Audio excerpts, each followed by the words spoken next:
my evil. Then what is it? Evil, evil plan. You can't tell me.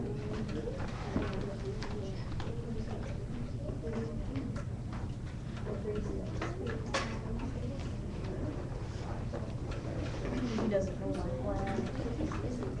I'm serious. I don't get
Okay, go ahead and put anything else that you're working on away for right now. We're going to go ahead and get started.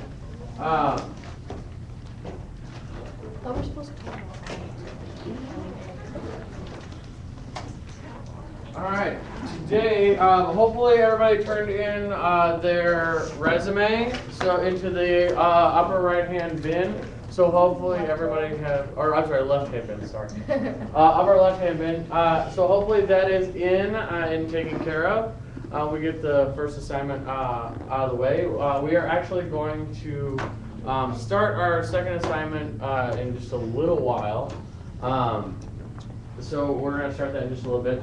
And what we're going to do is, we're actually, because like I said, we're going to be using the textbook a lot. We're going to be using it a lot. We're going to be searching through it. So we're going to take a look at it really quickly. We're going to go over a couple of things in it, and then we're going to start an assignment with the textbook that you guys will be working on for probably the rest of the period. It shouldn't take that long though. It's not that intensive. It's not that hard. I will let you work with a partner on it to help to help come up with the answers, but we'll talk about that in just a minute. But if you would really quickly, I'm gonna have you guys go up in groups to grab textbooks. So if this row right, the far wall, window side, you guys go get textbooks. I gotta come up with a name for you guys. Here, window side. No, I'm not. No, windows. I like the The windows, the doors, and the tree. All right, tree people. That's all my people in the middle. Our trees, go ahead and go. Trees, go ahead and go. No, you guys are a part of the door.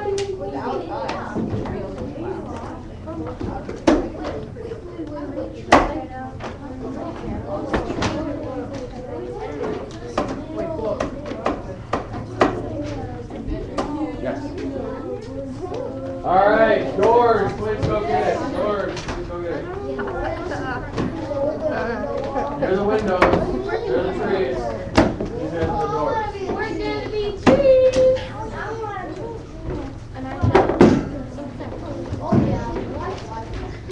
She wanted to go there. You don't even know how But I think it's so because it's really cool.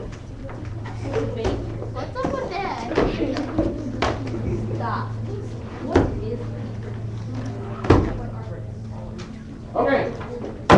So the very first section that I want you guys to open up to, I want you to take a look at a couple of different things right at the very beginning. First of all, I want you to just take like 2 minutes, maybe, and just sort of flip through the book. I want you to just sort of flip through the book. When I taught elementary school, we used to call this a picture tour. But I basically just want you to sort of flip through the book, see if there's anything in there that you find interesting. If you find like a page that you think looks kind of interesting, put your finger in it and kind of hold that page. We'll talk about some interesting pages that you may see. Why is there a paper clip in this one? I don't know. Is it paper Probably somebody really likes that page. Study. No.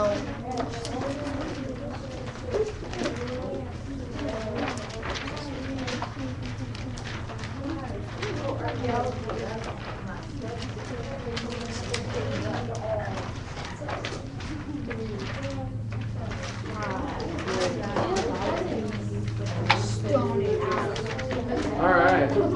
Anybody want to share a page that they found that was really interesting? Vera, what'd you find? 260 Greece and Persia.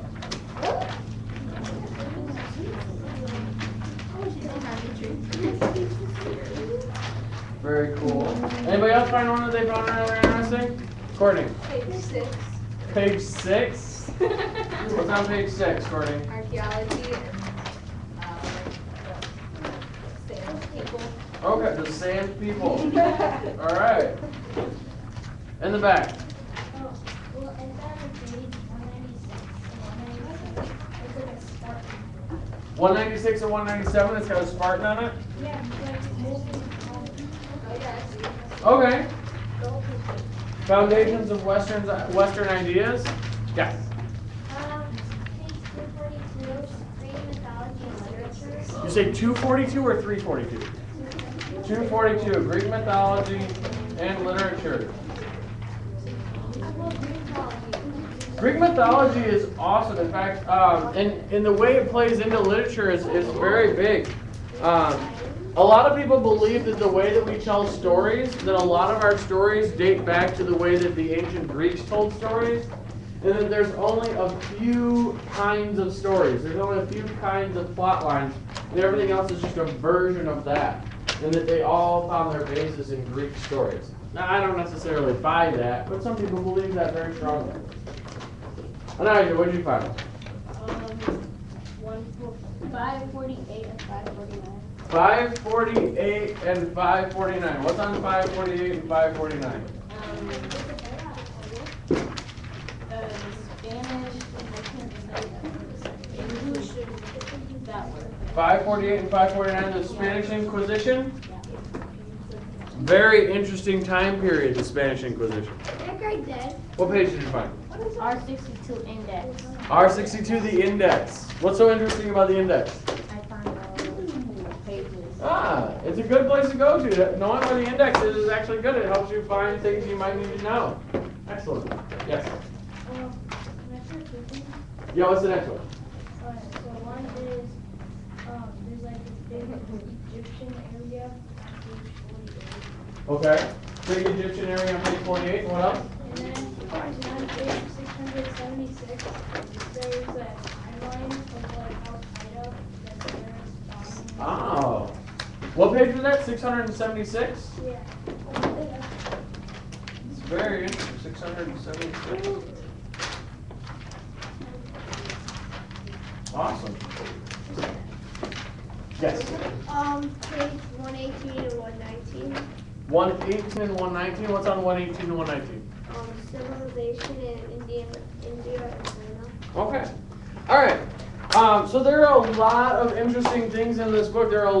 This book covers a lot of different cultures, a lot of different parts of the world, a lot of different parts of history. Things that we may know a little bit about, things that we may want to know more about. There are a lot of interesting things. Your first assignment that I'm going to give you is actually a little bit. Actually, before we get to the first assignment, I actually want everybody to turn back. Turn back to the very beginning of the book. I believe it's page H1 where I want to go.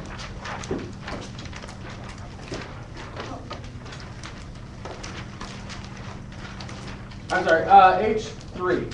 H3. H3 is the page that I want you to go to.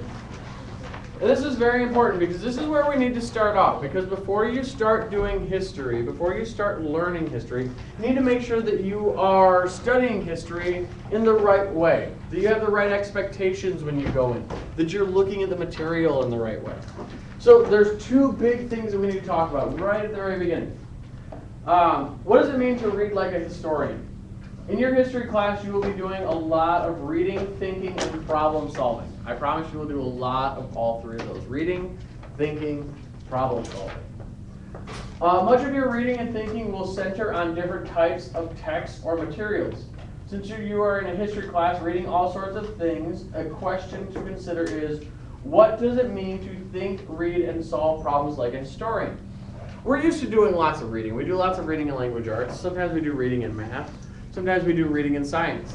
And we have to think in different ways for each one of those different subjects. When you're reading in literature, sometimes you're looking to find story elements, like what's the plot? Who are the characters? What are their motives? Why do they want to do things? But when you read history, you're not reading it for those same things. Sure, there are some cool plots that take place in history, and there are some cool characters that show up who have some cool motivations, but it's not why you read history. You want to learn something about it, or you want to figure out certain things, so you want to ask yourself certain questions. Historians work with different types of sources to understand and learn from history. Two categories of sources are primary and secondary sources. And we're going to be working with some primary and some secondary sources. A lot of secondary sources. Primary sources are historical documents, written accounts by a first-hand witness, or objects that have survived from the past. Can anybody give me an example of what they think a primary source would be? Just based on that definition. A primary source is something written by someone who was there, an object that might have survived from the past. Maybe like a letter. Maybe a letter. Maybe a letter. Like the Declaration of Independence? Exactly. The actual document, the Declaration of Independence, was written by a group of people at a certain time in history. Pyramids? The pyramid itself, if you actually go to the pyramid and can touch the building. Yeah, exactly. Good. At one point, the Bible? Okay. If you can go back to some of the original text, some of the original writings, that could be used. Any religious writings like that you can go back and you get to the original writings, yes. Like a Native American village? Okay, if you can actually go back to one of, like, maybe even a recreated village, sometimes those will work. One of my favorite places that I've actually, when I went to Chichen Itza in Cancun, we actually got to walk up and touch the temple, and you could walk around, and you could walk on in the game field where they played that wonderful, they had a wonderful game that was sort of a combination of soccer and basketball. We had little rings on the sides of the walls, and you had to kick a ball through the ring, and whichever team won, the losing team would lose their noggins.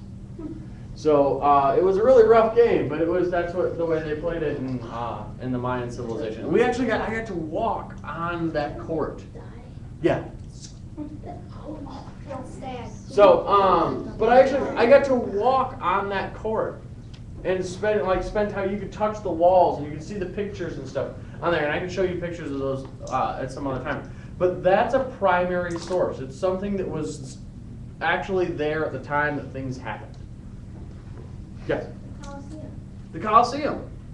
Also, think about people who go up and dig up fossils, or maybe they find bones of ancient people. They find things buried in the earth. Those are primary sources. When you can study those bones, those are primary sources. So secondary sources. A secondary source are accounts of past events created by people sometime after events happen. So it's an account of something much, much later. So what would be a secondary source? Can anybody think of a secondary source? Something that's created much, much later after the events already happened.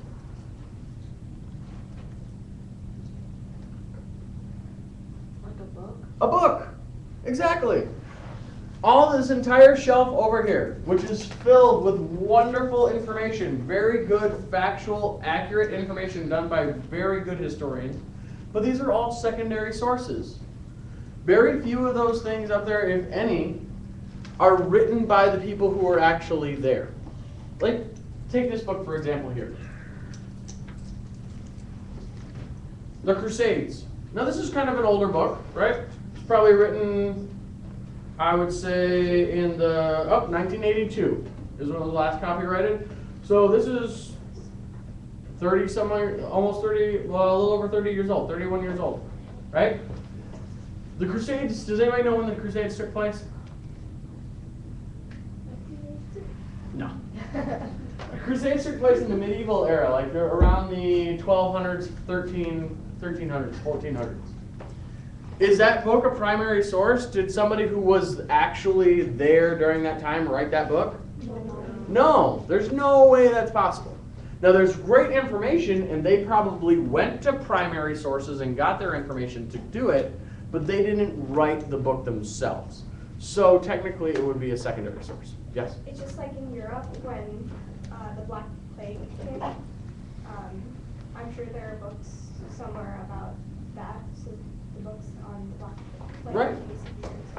Right, exactly. There were people who wrote during that time and wrote biographies and wrote journals who were actually living. And if you could go back and find their manuscripts, that would be a primary source. But if you just read a book about the plague, that is considered a secondary source because it's written by somebody outside of it who wasn't actually there. So that's one of the big things that I wanted to talk about today, and we're going to get back to talking about that more, is the difference between a primary source and a secondary source. We are going to be using a lot of secondary sources. Okay? Take, for instance, one of my favorite secondary sources. Newspaper? No, I like movies. I like movies. Movies are great. A lot of times movies have very good factual information. Sometimes they don't. Sometimes they don't. Some great movies for factual information, a historical movie.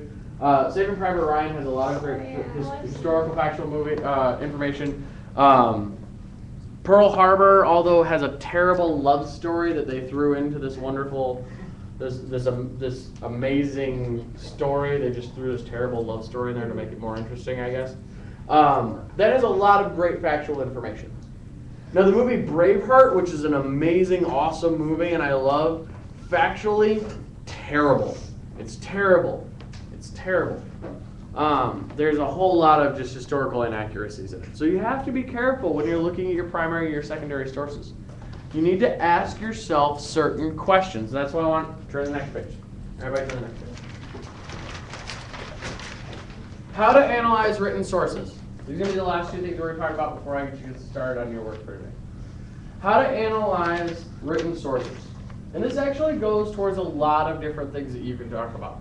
So a lot of whether you're analyzing written sources or movies or other things. Now we're going to talk about those more specifically as we go on. But you want to ask questions. So here we have a primary source. We actually have somebody who's copied down for us a section from the Magna Carta. Does anybody know what the Magna Carta is? No? Okay, we'll talk about it later. We'll get to the Magna Carta later. But here's an actual section from the Magna Carta.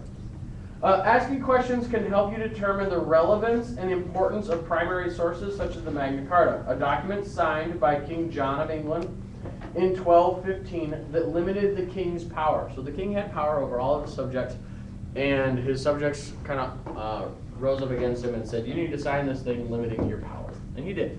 He signed it. As you read the primary source above and the primary and secondary sources included in this textbook, ask yourself questions like the ones below. Who created the source and why? So that's one of the big ones. When you're looking at a primary source, when you're looking at something like the pyramids, and you're standing in front of the pyramids and it's a massive and amazing and wonderful, you want to ask yourself, who created this? And why? Why did they build this thing? Who did it and why? And there's a lot of theories out there. Not everybody agrees.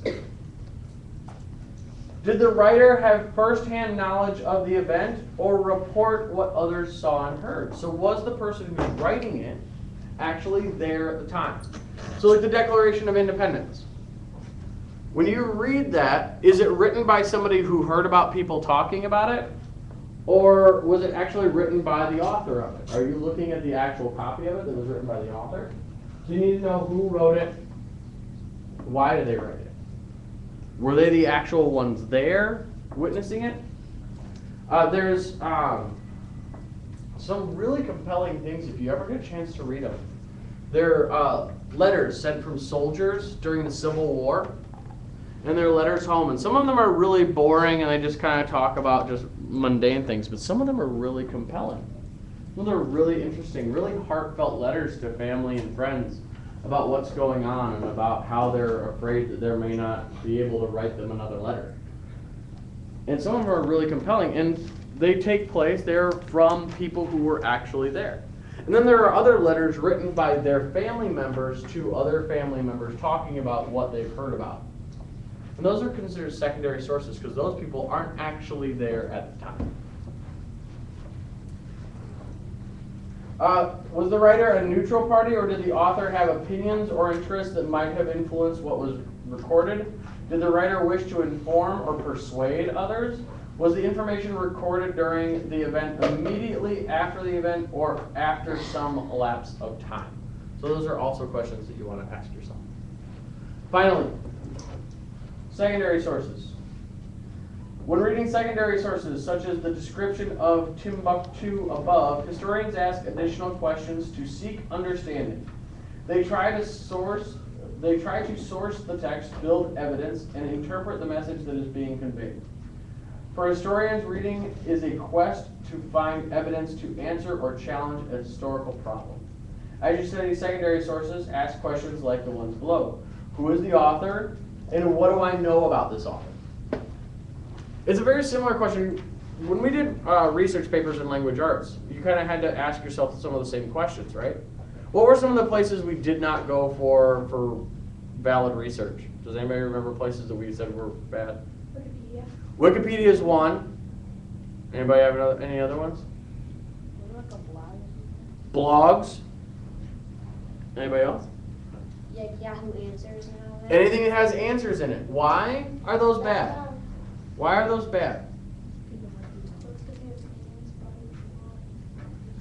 Okay, they're opinions from other people. They might be wrong.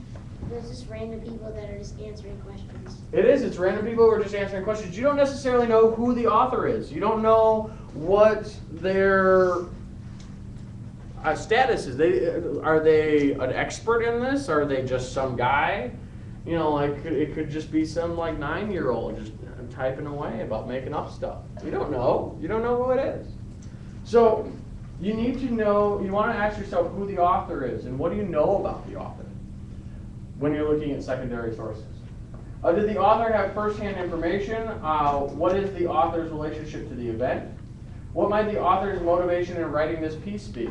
That's another good one. One of the things we did talk about when we were writing research papers is if you're on a website that's talking about how great the new Galaxy Tab 4 is, or Galaxy Note 3 that's coming out, and it's all it does is talk about how awesome it is. And on every single side, there's little panels advertising Samsung products. Do you think that that person who wrote that article is not motivated by the money that they're making from those advertisements? They're probably very motivated by it. And so you want to know, why did they write this article? Are they just somebody who wants to learn and inform? Or is somebody paying them to do it? You want to know. What type of evidence did the author look at? Are any assumptions or bias present? We're going to talk about this one greatly. I have a ton of examples about assumptions and bias that I will give you throughout the year from one of my absolute favorite shows on television called Ancient Aliens. If you ever get a chance to watch that show, it's absolutely ridiculous and awesome all at the same time. What kind of source is it? Is the source an original? Is the content probable or reasonable? What does the date tell me about the event? And what do I already know about this topic that will help me understand more of what I'm reading? We are going to come back to those questions on a regular basis as we look at different texts throughout our run through world history. But I wanted to bring those up on the first day because they are vital. Knowing those questions, being able to ask those questions is vital to your role as a historian. You need to be able to do that. Okay? So, I wanted to make sure that you guys were aware of that. With that, I will now pass out your assignment. We did a little bit of this. We started a little quick tour. You guys went through a little picture tour of the book. But now I'm actually going to have you look for specific things, not just things that you want to look at. You are looking for specific things. On here, there is a place at the top for your name. Please fill out your name. There is a place for the hour, the period. It is first period, first hour, whatever you want to call it. You need to fill in your name. Then there are 12 different things that you need to find. It will ask you to search through and find all 12 things. If it asks you for a page number, please put the page number. If it asks you for a description, please write out the description. All the instructions are on the worksheet. You will need your textbook, so please use that. And you can work with one other person if you would like for your glorious scavenger hunt. All right? If you finish today, please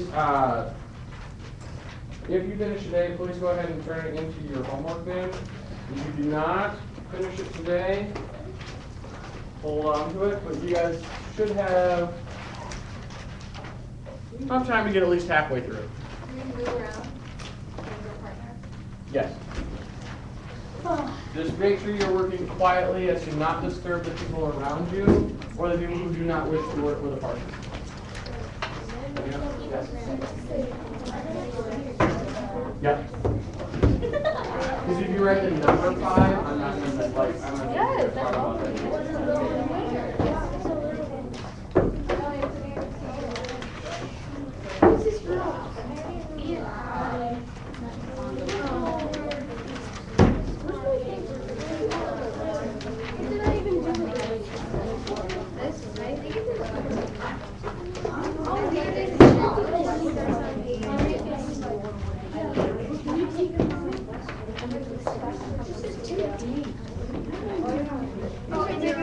Yes. Uh-huh. Yes. This is table of contents. Majority of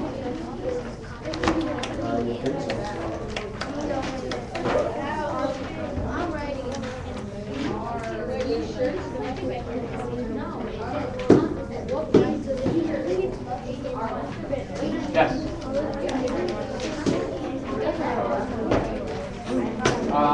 You can work like right across from here.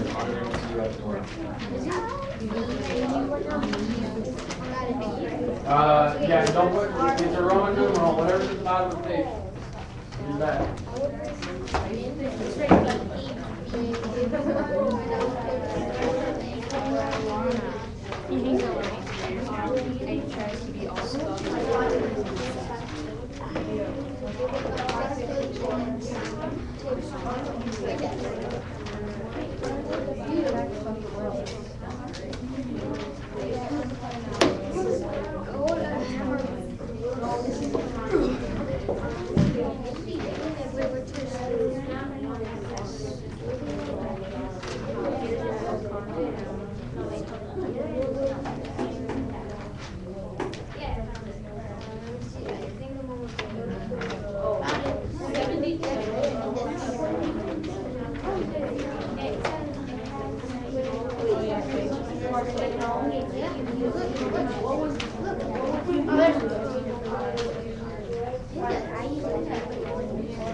Oh, you guys have what? Yeah. Almost If you don't finish it, we'll finish it tomorrow. No, we don't finish it. You guys should get yeah. What do you mean?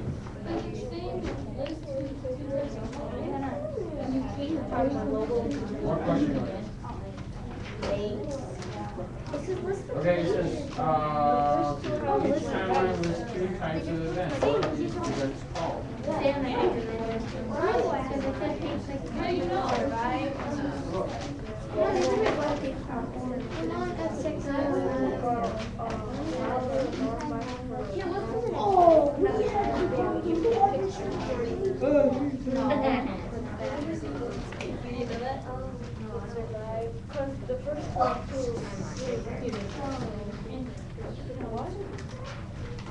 No, it says what page is the soccer thing found?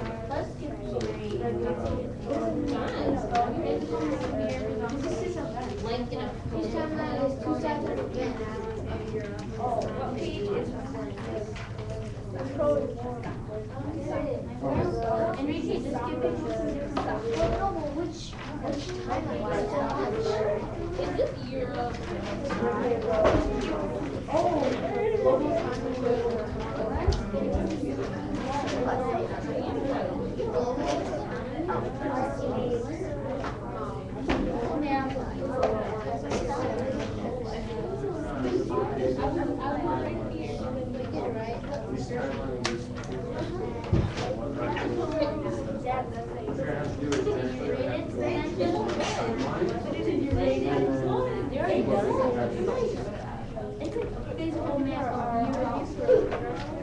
For number 8, what you're going to have to do is you have to pick out one of the timelines and then go to the timeline to figure out what 2 types of events. The answer is not going to be right on that page. You have to look at the timeline and figure it out. You got to investigate.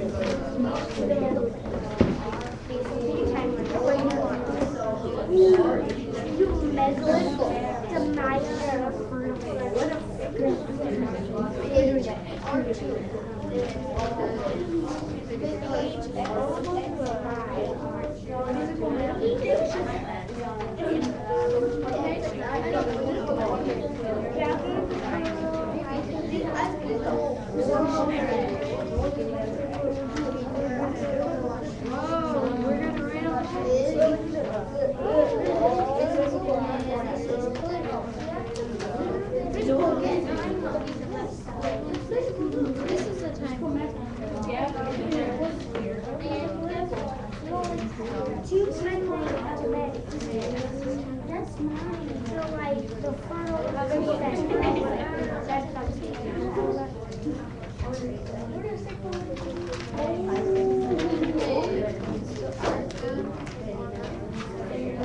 What about the rising How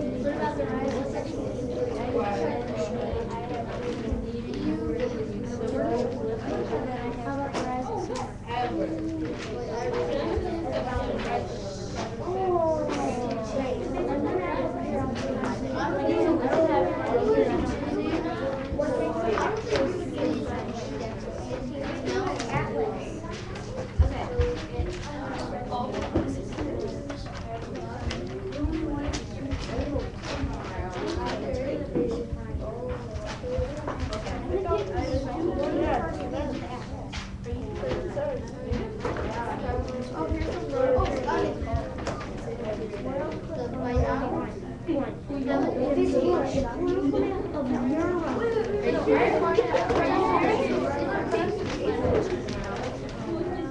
the rising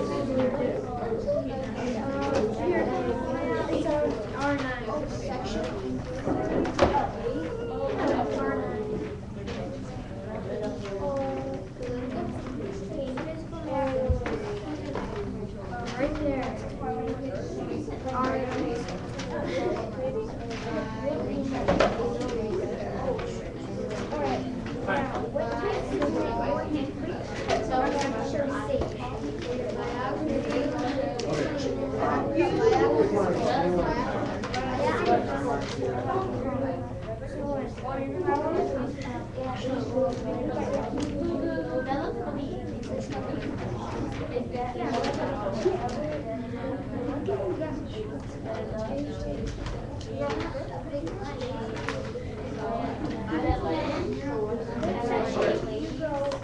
So let's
try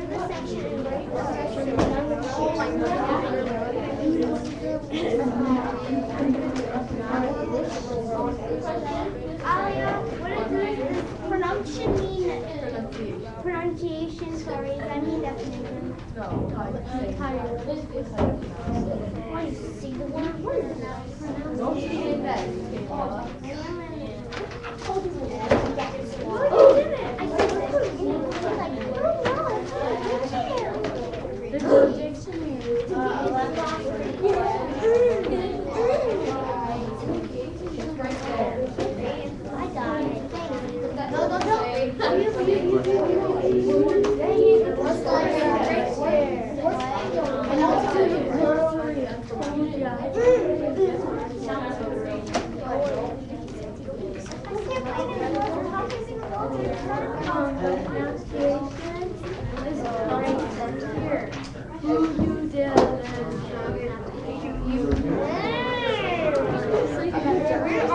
Where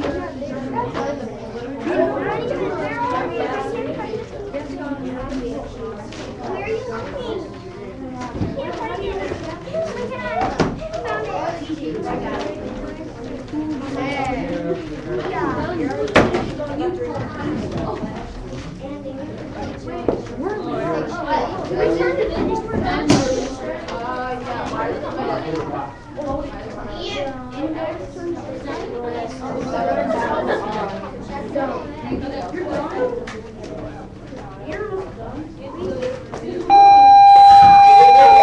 Hold on to it. Leave your books on your desk. Please hold on to it. I'll give you some time to beginning class tomorrow. Good job.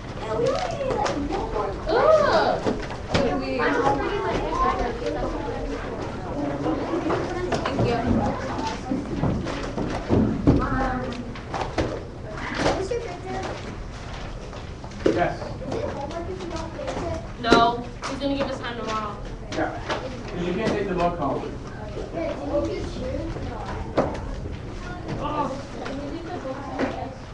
Yeah, you can leave the books on your desk.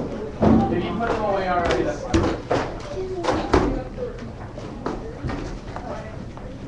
Is this for a grade when we finish? Yeah. Because I think I did good on it. You think you did well. Yeah. Whatever.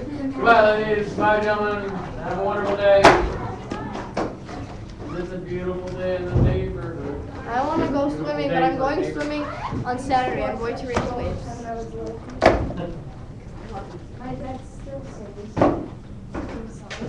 I still sing the beginning of that song.